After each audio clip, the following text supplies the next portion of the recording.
Hello and welcome to my podcast, Little Girls Aren't Taught This. I am your host, Self-Love Lydia, former self-love coach turned business coach and mentor. This is the podcast where you get clarity on exactly what it takes to create an authentic business that allows you to scale with sustainability. I'll discuss why strategy meets self-love and spirituality has been the foundation of my success and got me to where I am today. After creating 2 successful brands and businesses driven by impact, I generated thousands in income through the power of authenticity, life-changing signature programs, and passion for what I sell. I am on a mission to show you what's possible when you lead with purpose, when you sell with passion and you create a brand that gets you mentioned at the fucking table. My intention is to empower you with raw topics each week on business, self-love, female empowerment, and spirituality so you can create freedom in your life with a business that you absolutely love. So let's dive right into this week's episode.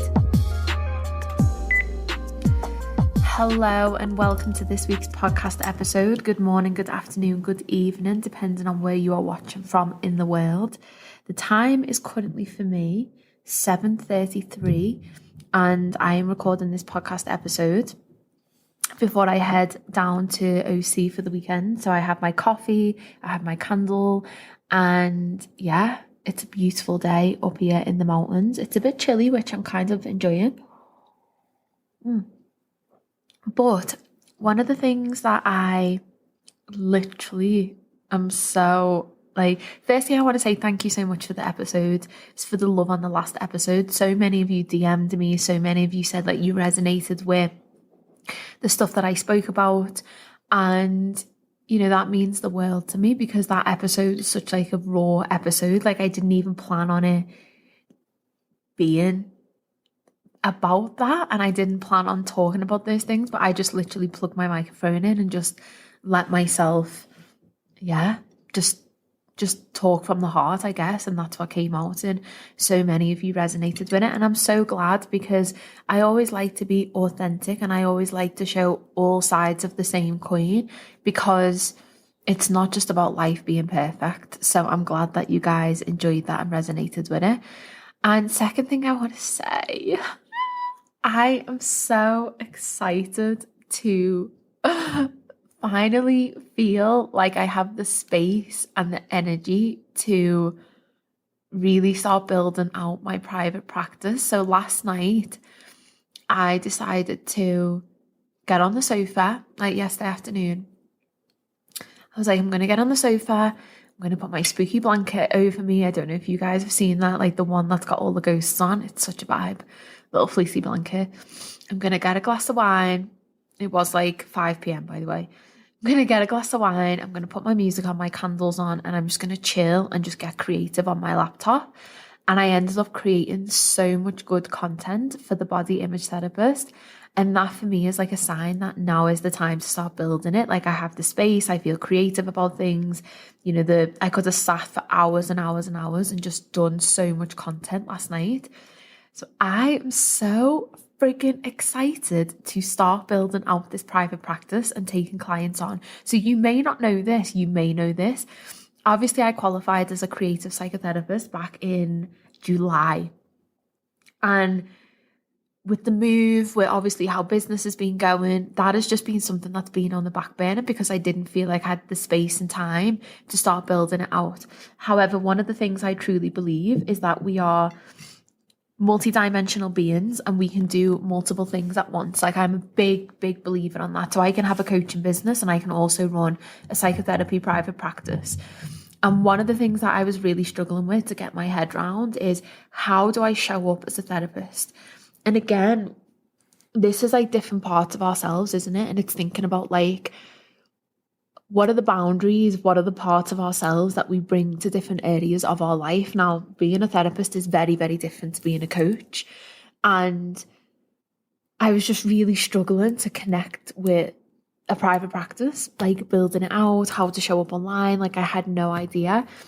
And one of the things I was sitting with over the past few days is it's not about me being anything other than myself. So I was getting in my head so much about how to be a therapist and how to show up online as a therapist. And everything I talk about as a coach, this is so funny, but everything I talk about as a coach, be your authentic self. Don't look at other people for content, lead from the heart, everything, like get creative, get inspired by your own journey, your clients, like what's alive for you, all of these things. Trying to build out a private practice and come online as a therapist, I was ignoring all of that. I was looking at other therapist profiles. I was looking at how they create content. I was looking at like the boundaries they have. And one of the things that I found is that they are all the same. I'm generalizing. A lot of therapists online are all the same. Their content is kind of all the same, and it's a little bit boring.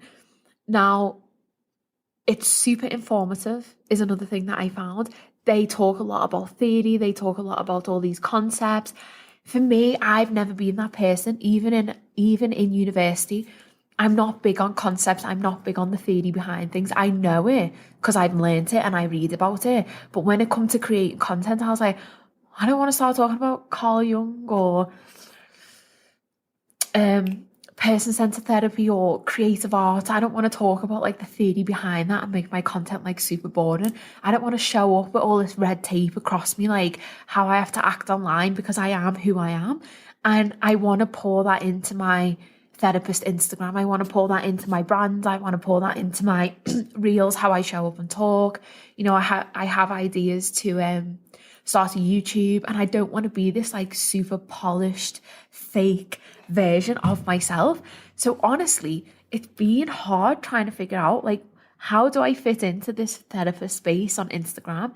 How do I create content, and how do I be authentic in that process? Because again, what's harder is there's so many boundaries. So whereas when I was a coach and I was talking a lot about body image, I'd use like videos or images, or I'd pull things from my own experience.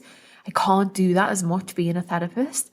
So I was like, oh, wow, this is like super, super interesting.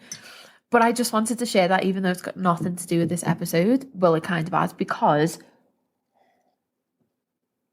isn't it so interesting how when we step into something new, even though we know what we're doing, we feel like a total beginner. So like you could apply that to a job. Like if you get a different job, but you've done this work for years, you go into this different job and you start, like, you doubt yourself, or you wonder where you fit in the team, or you wonder if you're doing things right. And then it's like, all of a sudden you realize, I know what I'm doing. Like, I know my place. I know what I'm doing. Like, let me just lead with that confidence, and let me just lead with, myself and my experience and what's inside of me. And that's when you end up like really making progress, having success, fitting in, all of these things. So I just think that's so interesting how I say all of these things as a coach, but as a therapist, I was back and forth with Annie, and I was like, I don't know. I just don't know what to do. Like, it just feels like so new to me. I don't know what to do. But anyway, I seem to have got over that barrier. So last night I just recorded a reel. I'm sitting on the sofa. I don't look professional, as they say. Like, I've got no makeup on. I'm in my t-shirt. Like, I look presentable. But I was just like, you know what? I have an idea for the reel. Like, let me just record it. Like, it is what it is. So yeah, we shall see. The Body Image Therapist is the Instagram handle. My private practice is actually open, but I've just not like pushed it. Like, I've done a website, but I've just not pushed it. So it's exciting. So in this episode, I actually want to talk about some findings from my dissertation. So what I want to talk about in this episode is body image, and for women, how that blocks us from self-actualizing. So I'm going to explain what like self-actualizing is, and I'm going to go into this. But I had an idea in bed this morning to record this podcast episode because these findings that I got in my dissertation were like completely brand new. As far as I found on the internet, there's nothing related to women's body image and self-actualization. Hence why I'm trying to get my dissertation research published, because I feel like it is a finding that nobody has actually looked into in this way. So we speak about the impact of body image. We speak about how that impacts women, spiritually, mentally, physically, emotionally, all of these things. But actually self-actualizing is such a different topic. So I just want to talk about that. I'm not going to bore you and talk about my dissertation, but what I am going to do is talk about how your body image is the way that you feel about your body and the relationship that you have in your body is actually something that can block you from reaching your fullest potential and self-actualizing. So whether you listen to this and it's in a capacity of a business, so you've got a business, the relationship with your body will have a bigger impact than what you actually realize. Now, these findings for me fucking blew my mind when I done my dissertation. So I remember getting to this part of the discussion and I was like, holy fuck, like this is huge. And I wrote it out. I come away from the computer and I just spent the whole afternoon like digesting it.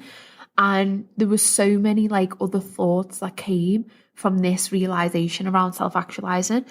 So like I've just said, business capacity, family, how you are as a friend, how you are as a woman, how you are in your career, reaching those flow states in life where you're just in the present moment experiencing the emotion that you're feeling.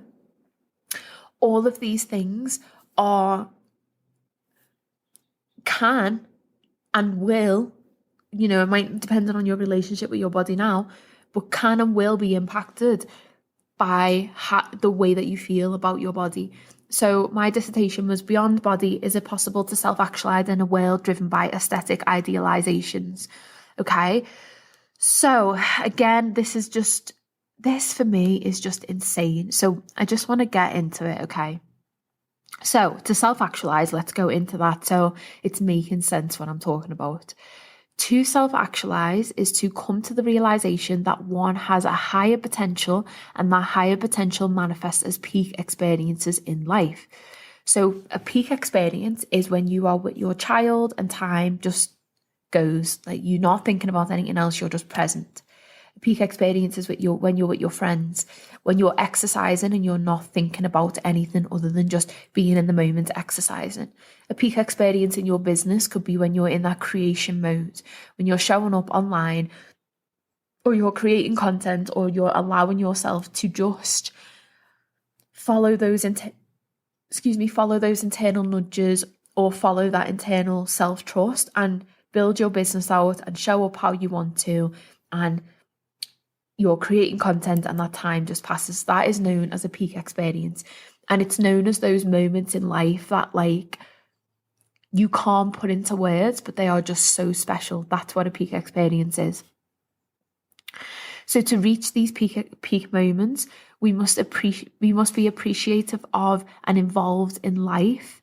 So what that means is we have to be outside of our mind in order to reach these peak experiences. So when I start to talk about that, I don't know for you if you start to notice that when you think about your body, when you're trapped in that mindset of thinking about your body, when you're exercising, you think about your body. If you're showing up online and all of a sudden you start thinking about the way that you look, if you are just out in the street or you're out with your friends, or let's say you're sitting at a table full of people, you're there, you're in the moment, you're involved. All of a sudden you have a thought to like fix your clothes.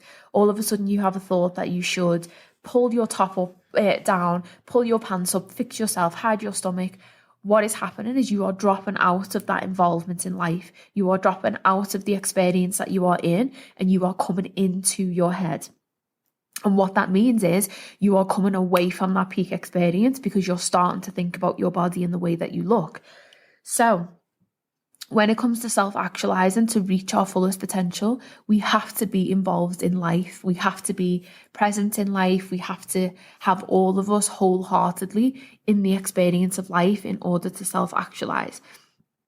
So my question was, is it possible for women to reach their fullest potential when we are consumed with the way that we look and the wider psychological and social cultural impact that has on us as women and, obviously young girls?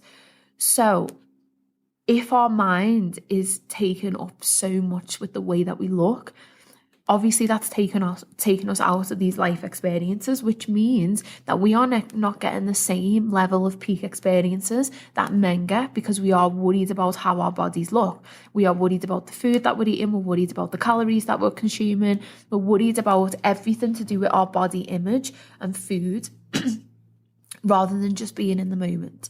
Now, this is on a scale, so let's get really clear about that. So the scale will be 1 from you being like super, super consumed with your body image. So I've spoken about this, I've spoken about this. So imagine me back in 2018, totally, totally consumed. I'm just going to have a sip of my coffee. And then let's take it to the other end of the spectrum. So the other end of the spectrum might be you have a good relationship with your body, but you still do things like body monitoring. So for those who don't know what that is, body monitoring is when we go out in the world, we monitor our body as if it is not ours.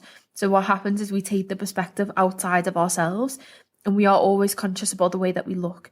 So body monitoring, an example I know that I used to do and a lot of women do, is when we're walking down the street, we might suck our stomach in. You might not know that you're doing that, but that is a way that you are monitoring yourself to look and fit into an ideal without realizing it. So if you have a tight dress on, you might suck your stomach in a little bit. I used to always do that because, as you know, I have that little bump at the bottom of my belly. I used to always, without realizing it, suck my stomach in. And sometimes I still catch, or total transparency, I still catch myself doing that now if I have a tight dress on. I don't realize that I'm doing it. But the moment that I catch myself doing it, I'm just like, wow, relax into your body, okay? So that's an example, body monitoring. Another example is constantly fixing your clothes, constantly fixing your hair, constantly fixing your makeup.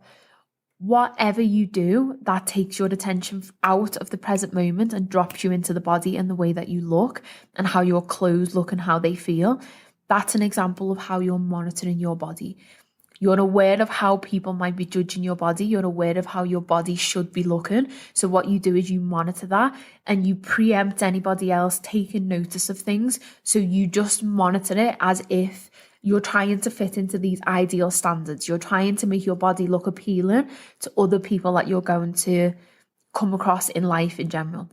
So again, body monitoring, there's many extremes, many examples, but even something so small as that is like constantly fixing your pants, constantly fixing your top, like things like that. From the literature, from reading, that's not what men do. Men don't worry about that type of stuff. That is a thing that women do because they are constantly aware of how they look and they are constantly aware of how others may be judging them. Okay. So what I wanted to talk about in this podcast was this, because I feel like this is huge. And what I want you to do is listen to this podcast. And I want you to go away and start thinking about this in terms of your own life, in terms of your own relationship with your body, in terms of you reaching your fullest potential. With my podcast, I just don't want to come on here and talk about fucking business. I don't want to come on here and just talk about one set thing. I have so much inside of me, so many passions, so many areas of expertise that I want to talk about. And I want my podcast to be something that plants a seed for you to go away and to start thinking differently about and acting differently and make change in your own life in multi areas. Okay. So this is one of those episodes where I'm like, please listen to this and then please use this as like a podcast that plants a seed to go away and do a lot of introspection and a lot of thinking about the self, because I want you to reach your full potential. I want women to reach their full potential. I don't want women to be body monitoring. I don't want women to drop out of peak experiences. I want women to live their lives fully in these peak experiences, fully wholly for who they are, because why the fuck would I not want to? Because that's when we're the most empowered. That's when we see women go out and have so much abundance, so much wealth, so much confidence, so much self-worth, is when they are in these peak experiences. And this, for me, when I done my research, when I was going through and when I was reflecting on, because I done autoethnography, which means I'd done it about my own experience and I related it to the literature that was out there. And then obviously I in the discussion I found like blind spots and all of that nice stuff. So when I was looking at my life back in 2018, completely no peak experiences were ever present in my life.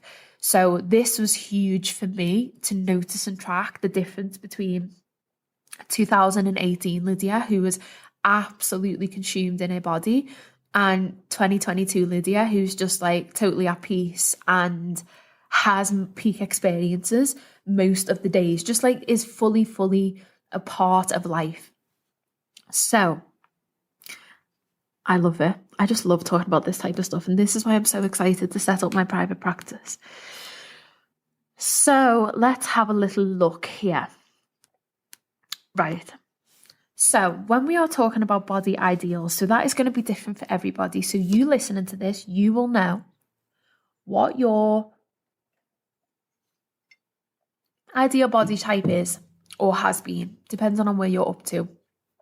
For me, it used to be the typical fit chick body, flat stomach, zero body fat, big bum, big legs, but still being super, super slender, super, super tight, and just tiny, okay, but curvy at the same time.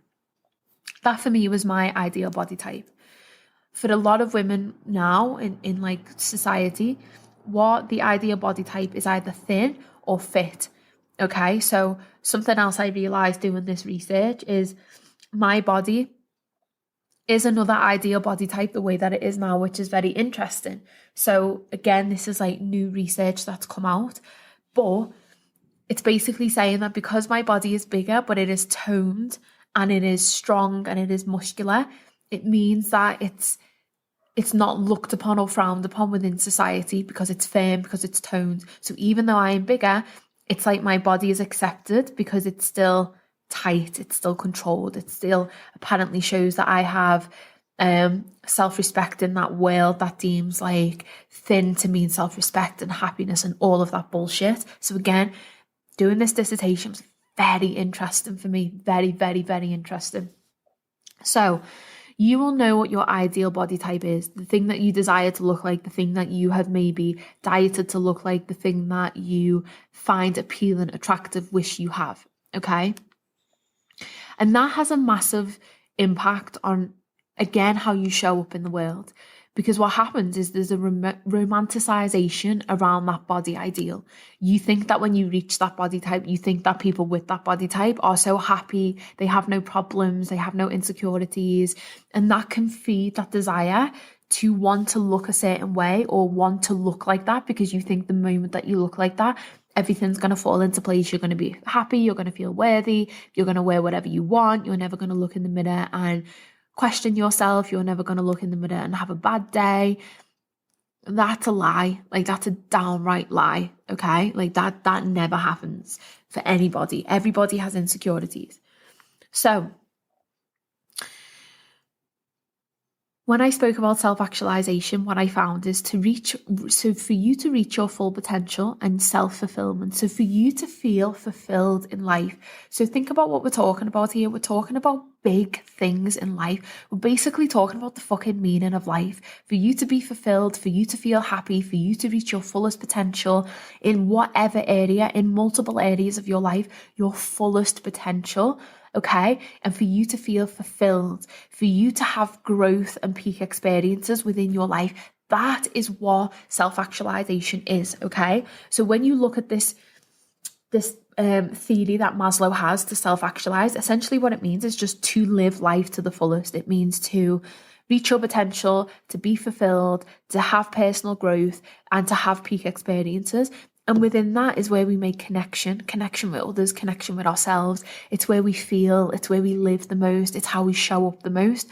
So self-actualization, it's what we all want in life, isn't it? It's how we all want to feel. It's what we all want, especially if you're listening to this. You've got dreams, you've got goals, you've got a business. Like, you want to self-actualize. Of course you do. If you're a parent, you want to self-actualize. If you're a young woman in her early 20s, you want to self-actualize in your life. You want to feel things and grow and learn and all of that beautiful, nice stuff. So in order to achieve this, Maslow says that each human has a hierarchy of needs that motivates our behavior. So the lowest level is our basic psychological needs. Okay, so food, water, and sleep. They are our basic level. So in order for you to, let me explain it. So the thing that matters is the motivation behind your behavior.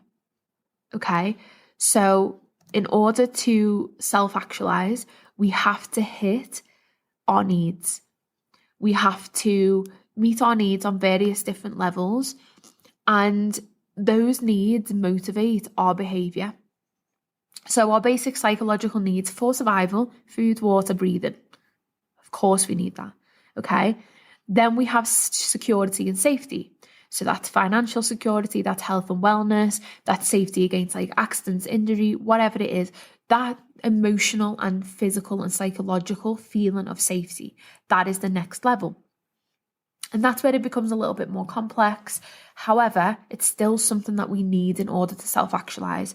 Because you think about it, women who've experienced trauma, it can be harder for them to self-actualize because they don't feel safe in their bodies, which means it's harder for them to have peak experiences. So that's why, doing that trauma-informed work allows women to come back into the body, which then allows them to start to have peak experiences, start to connect deeply with people, start to connect with themselves, start to work up the ladder in order to self-actualize. So again, there's so many layers when we start looking at all of these different tiers of the hierarchy of needs based on things like trauma, life experiences, all of that stuff. So the next level is our social needs. So what that is love, acceptance, and belonging. That is a need that we all have, okay? The needs for emotional relationship drives human behavior. Friendships, romantic attachments, family relationships, social groups, community groups, anything that you're a part of that makes you feel like you belong is so important. If you think about, if you've ever struggled with depression or loneliness or anxiety, that your social needs are not being met because it's harder for you to form connections. And what happens is you start to go up the ladder. What you realize is it's like a knock-on effect.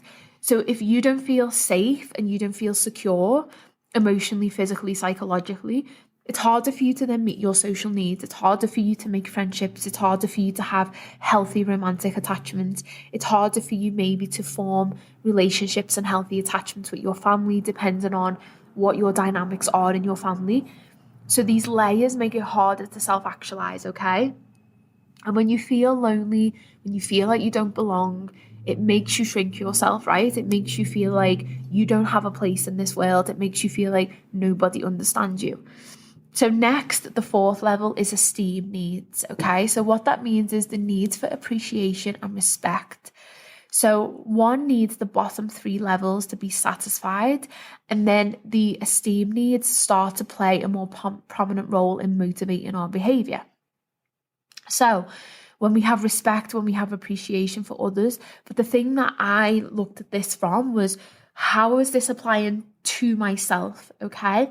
So our esteem needs, appreciation and respect. Do you appreciate yourself? Do you respect yourself? If you don't, then how are you meant to go out in the world and appreciate others wholeheartedly and fully, respect others, show up in the world as it's how you are going to, it's that need for respect, okay? So that's like the most important thing.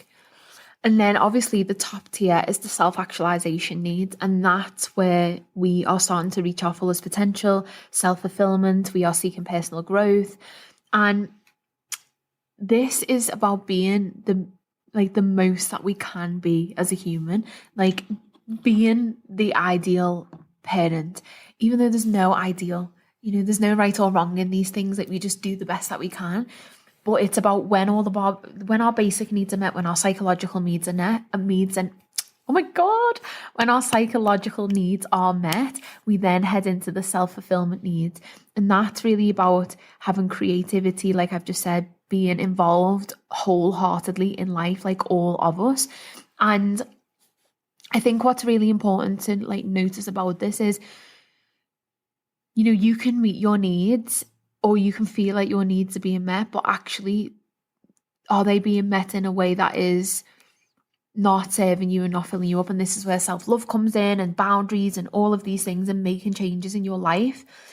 Are you meeting your needs in a way that actually deprives you or just fills you up to like a baseline level, so you don't feel like you're getting fully what you need, but you're just getting like a little bit, like a baseline level. And that's why women who don't have like self-love or don't really do the full embodied self-love work, like they will feel like they're kind of getting their needs met. When you do like a fucking self-care day and you might like go out a little bit extra and do like a little bit more stuff, you ain't meeting your needs. You're not giving yourself self-love, but what you're doing is you're just hitting like the fucking baseline. So then you feel like you can go to the next level. You start to look for that next level of needs.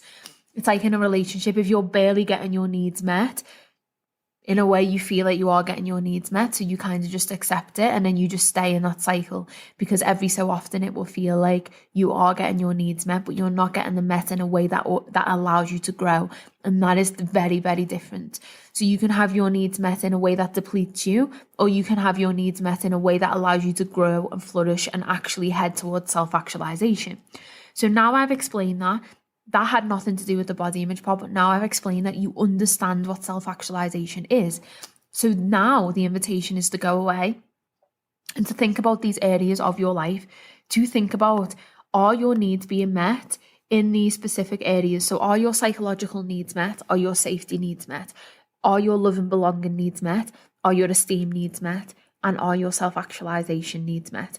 And here's the other thing. Nobody can ever self-actualize is what we also learned in university, and like reading the theory. No one ever self-actualizes, because to get to self-actualize would to reach our fullest peak potential and be satisfied with staying there. And as humans in this culture that we're in, nobody is satisfied when they reach a certain goal. So for me, what I think we have moments where we self-actualize and we come very, very close to self-actualizing. So in your business, if you do something and it feels really fucking good and you achieve something that you never thought was possible, when you're with your children, when you're with your partner, I think we have these moments where we briefly come very close to self-actualizing. But I think that's more because we just drop into these peak experiences. I don't think that's because we reach our fullest potential. So that's my take on it. So the invitation is to go away and think about, are your needs being met in the areas that will allow you to self-actualize? So now let's bring it back to body image, okay? So lowest level psychological needs, and this is where it gets really interesting, that motivate behaviors, okay? Here's some snippets that I took from Instagram stories I done back in 2018. I'm going to lock myself in my room like I'm so hungry, but I don't need to eat. I'm tired, I'm exhausted. In fact, I'm sleeping 4 hours a night, but getting up and working out because it's not an excuse. I was not even meeting my basic psychological needs. And what that means is the driver for me, the motivator for my behavior, switched from me self-actualizing and growth and having all of my needs met to reaching that idealized body, okay? So what I mean by that is basic psychological needs: food, water, sleep. What I found was a theme whereby I willingly chose to restrict my basic psychological needs, manipulating the amount of food I consumed, the sleep I gave myself, even when my body was sending out strong hunger and exhaustion signals. I chose to ignore that. Going back to the self-actualization hierarchy of needs, I wasn't even fucking meeting the baseline level. And I did not care. Okay? So what I found was that when women pursue an idealized body, our basic drivers for motivation are neglected, and they are viewed as tools to help us reach our goals. So now our basic needs become viewed as things that we can manipulate in order to get to our idealized body type. And this is why when you see me speak about reaching that certain body type and feeling like everything's going to fall into place, fucking bullshit. It is bullshit, because if you are not even meeting your basic fucking needs as a woman because you want to look a certain way, you're never going to self-actualize. You're never going to feel good enough. You're never going to feel satisfied. You're never going to feel acceptance, love, belonging, respect for yourself or with other people, because you're neglecting and you're manipulating your basic fucking needs, okay? So nobody's saying right now, that every single one of you listening to this are in this space, but I want you to reflect on this. And any single time one of your basic psychological needs to be met, if you ever question that because of your body, because of the way that you look, because of your weight, whatever it is, I want you to stop and think about this podcast episode, because that is fucking huge that we as women do that, okay? Even if we're not doing it now, to realize that is so big. Because I realized things about like my mom, like the generational cycles in my family, how I'd been. And I was like, oh my God, like I am manipulating the basic things that I need as a human in order to get me to where I want to be with my body. And what was actually so backwards is I thought that by doing that, I was reaching my fullest potential, but actually I was just coming further and further away from it. And that is why so many of us burn out. We are exhausted when we're on a diet. We are unhappy, we are demotivated, because we are depleting ourselves of our basic needs. So if we're not even meeting them, how the fuck are we meant to meet our psychological needs? How are we meant to meet our self-actualization needs? How are we meant to have peak experiences when our body is literally screaming out that it needs the basic fundamentals to be met, okay? And this sounds extreme, okay? My behavior back in 2018, it wasn't extreme. I mean, granted, now I reflect back on it, it was. But at the time, it was so normal. It wasn't like I was going down the path to having like a eating disorder. I had disordered eating. I've spoken about this for a lot. I had like a binge eating habit. It was very, very unhealthy. But if you just like said my behaviors out loud, so many of us would relate to them. So many of us would just be like, yeah, that's diet culture. Like so many of us would literally be like, yeah, I've said things like that. Yeah, that's so normal. Like it was normal, which again is another sad thing. But who sleeps 4 hours and gets up and works out because I'm tired, I'm exhausted. In fact, I'm sleeping 4 hours a night, but getting up and working out because it's not an excuse. Let me tell you, if I was still in this state of mind, do you think I'd be sitting in California right now? Do you think I'd be the coach that I am? Do you think I'd be a psychotherapist? Do you think I would have had the energy, the headspace, the time to do a master's? Fuck no. Absolutely not. Like the relationship that you have with your body and how you show up in the world and how you treat your body is huge.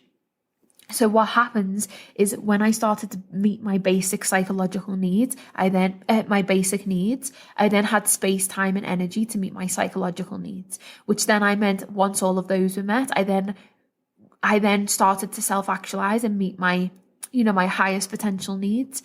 And that has literally got me to the point where I am today. So for you, it's like, this is so big. The relationship that you have with your body is so big to the things that you achieve in life, how you show up in the world, and constantly being aware of how you think, feel, believe, operate, carry yourself when it comes to your body. This is why I'm so fucking passionate about being a body image therapist. Like I cannot wait to work with clients and just do this work. I am so excited. So my basic needs didn't matter, and the idealized body served as an overwhelming driver for motivation. So again, when we're looking at a hierarchy of needs, the needs determine and motivate the behavior. So what happened is, imagine a triangle. So take out the bottom that says basic needs. Take out that bottom level and put idealized body. Okay, so you're completely skipping out that bottom level. You'll put an idealized body, then you have the psychological needs, and then you have the self-actualizing needs. That became my motivation. Didn't matter if I was hungry, didn't matter if I was tired, didn't matter if I was exhausted, I was injured. I was absolutely on the verge of like passing out because I was so hungry and I was working myself into the ground. It didn't matter, because that meant more to me than my basic psychological needs or any hierarchical needs that I had, such as love, belonging, or esteem. So the way I was feeling in my body, because I was chasing something so much, that meant more to me than feeling love for myself, feeling respect for myself, having self-esteem, feeling like I belonged in the world.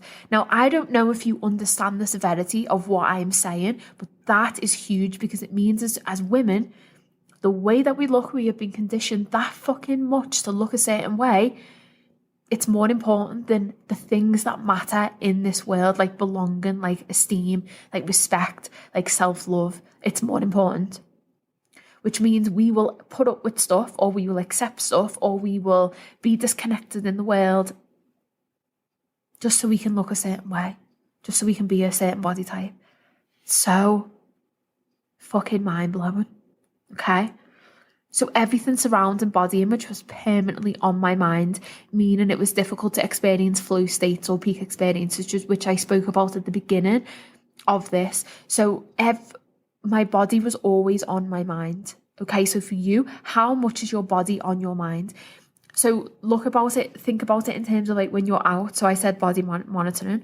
I said about fixing your clothes. I said about looking at yourself as you walk past the mirror, fixing your fucking hair, fixing your makeup. Constantly thinking about the way that you look. How are people judging your body? How are you sitting? Do your arms look big in that top? Does that dress fit you? What do people think of how I look today? Like, oh, maybe I need to look a little bit better. Then there's the other side of thinking, oh, I look fat today, or don't like the way that I look in the mirror. I don't really want to have sex with my partner today because I just don't feel like I want to connect, and I just don't want him to look at my body. This is literally blocking you from having so much like peak experiences, so much of life's joyous, precious moments. That type of stuff, whether or not you realize it, and again, do the introspection work. How much are you thinking about your body? That is taking up so much fucking headspace that it's stopping you from experiencing those flow states or peak experiences. Now, I done a live on this on Instagram and spoke about the relationship with your body, visibility and success. Think about it from a business perspective. Have you ever been in a flow state, talking online, hosting a masterclass? I don't know, you're in work, you're doing something, you're in that flow state, you know, it's all coming through you feel really good, you know your shit, you know what you're talking about. Boom, a thought comes in about the way that you look, or I need to fix my pants, or are people looking at me, or I wonder what my hair looks like. That takes you out of the moment and that brings you into your head. And it is huge because men do not experience this. The fact they don't experience it. Maybe they do because there's more research coming out about men and body image now. So I don't want to say like point blank they don't experience it. There's a lot more research coming out about men and body image because of the impact of social media. So I don't know, maybe they do. But there's just not enough research at the moment that's being spoken about in terms of like how men experience these things. But I know from the wealth of research that's been done, the books, fucking the body positive movement, there's not the same level of this stuff for men. Okay, men just do not think the way that we do. They do not experience this as much as women do. Like, period, they don't. And it doesn't impact their lives as much as it impacts women's. So what you will begin to find is that there's a conflict between your ideal self and your real self, making it difficult to reach your highest potential. So again, that idealized body type, the way that you feel about your body, the way that you think you should look, the things you worry about when it comes to your self-image, the way that you feel in your self-esteem. There's a conflict between that side of you and actually your truest, wholehearted self, like the way you would naturally come into this world. Like, your natural state is not to feel unworthy. It's to feel worthy, isn't it? You came into this world feeling worthy. So what happens is there's a conflict between those two sides of you. And often, you know, that idealized self of wanting to look a certain way, wanting to fit into the culture, wanting to look and be wanting to look and fit into, the expectations that's put on us by society and culture. That usually is the strongest one because we are bombarded and conditioned with information constantly, and it's repeated throughout generations in our cycles. Okay, so that was the question, whether women can self-actualize when trapped in a world of diet culture and negative body image. If we cannot meet our basic needs, how are we meant to form loving relationships, feel safe, or know our worth? And is it even possible with so much pressure and self-loathing? And the answer to that was, I do not know. That was from the research. And I would love to get your feedback on this episode. Like, please, please, please, if you listen to this, please let me know what you think about it. Any reflections you have, any takeaways you have, because this is the research that I'm trying to get published. So I love connecting with you and knowing about this type of stuff. And one of the things I thought was interesting is that I thought I was self-actualizing. I thought I was the best version of myself. I thought I was fucking the shit. I really did. I thought I was like, this is the best I've ever looked. I'm so like motivated. I'm so determined. Like, I'm showing up for myself. And I really believed I was getting closer to self-actualizing. Now, I didn't know what that was at the time, but now obviously reflecting, I thought that my thought process was like, I'm getting closer to this goal. Like, I'm getting closer to happiness, feeling enough, feeling worthy, like looking good. Like, I'm getting there. And what actually was happening is I was just restricting my food, over exercising, and then chasing a goal that made me feel worse. And I thought restricting my food, over exercising, and chasing that goal made me a better person. And it didn't. The opposite was happening. So, and I think that really shows the psychological power of negative body image for women. I think that shows the impact that, and the space and the energy and the time that body image has for women, and how it actually can stop us reaching our fullest potential. And we think that by being committed to our diet and training when our body doesn't want to train, and we're on our cycle and we're like, well, I'm just going to do it anyway because that's not an excuse. We think all that fucking bullshit means that, we're a good person, or we're showing up for ourselves, or we're doing the things. And the reality is, it does not mean that. What it means is you're probably neglecting your basic psychological needs. When your body is tired, when your body is on your period and she does not have the energy to go to the gym and do a HIIT workout or lift weight or whatever it is, when you're hungry and you're giving yourself something that you just do not want to eat, but you are eating it anyway, you're not getting closer to self-actualizing. You're coming away from it, in my opinion. So yeah, I would love to know your perspective on this episode. This episode was a long episode, but I'm not even gonna lie, I fucking love this episode because it's just so different, and it really, I hope it's like the first episode, like Don't Call Me Pretty, like that episode blew up.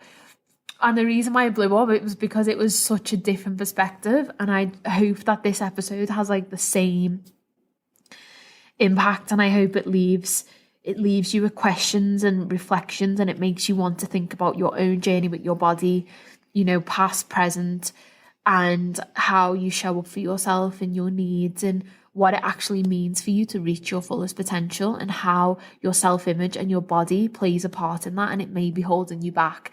So yeah, I hope you've enjoyed this episode. I fucking love this episode, and like I said, please let me know your takeaway, your thoughts, like what's alive for you in this episode, like what resonated. Just please connect with me on Instagram, because I'm so like interested to know what you guys think. And yeah, I will have the research published hopefully sometime in the near future, which will be crazy to think that I'm like a published writer, academic writer. And if you are interested in working on your body image, then I have spots open. I'm taking a maximum of 6 clients in my private practice. So it is a therapist capacity, so it's very different to coaching. Just in terms of like the boundaries and stuff, like I can't really like speak to people in the DMs or give advice out the way that I can, obviously, as Self-Love Lydia.